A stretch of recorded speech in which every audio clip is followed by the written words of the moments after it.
Hello, good morning mga idol, ka-fiber. Yan. Ito ko sa inyo kung paano tayo magpaklas ng product.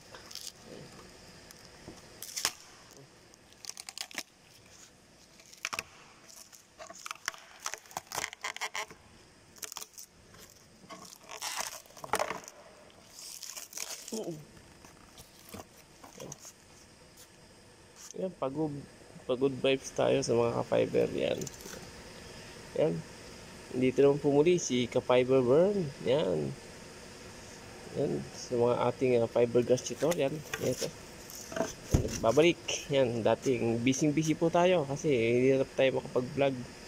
Yan, kaya pasulpot-sulpot na lang po ang ating pag-tutorial. Yan. Ito po yung ating molde na ating product. Yan. Easy lang po ang paggawa ng fiber basta nasa tamang proseso. Yan. Ang pagtunan po natin ng pansin ang paggagawa po ng magandang molde. Yan. Salamat mga ka-fiber.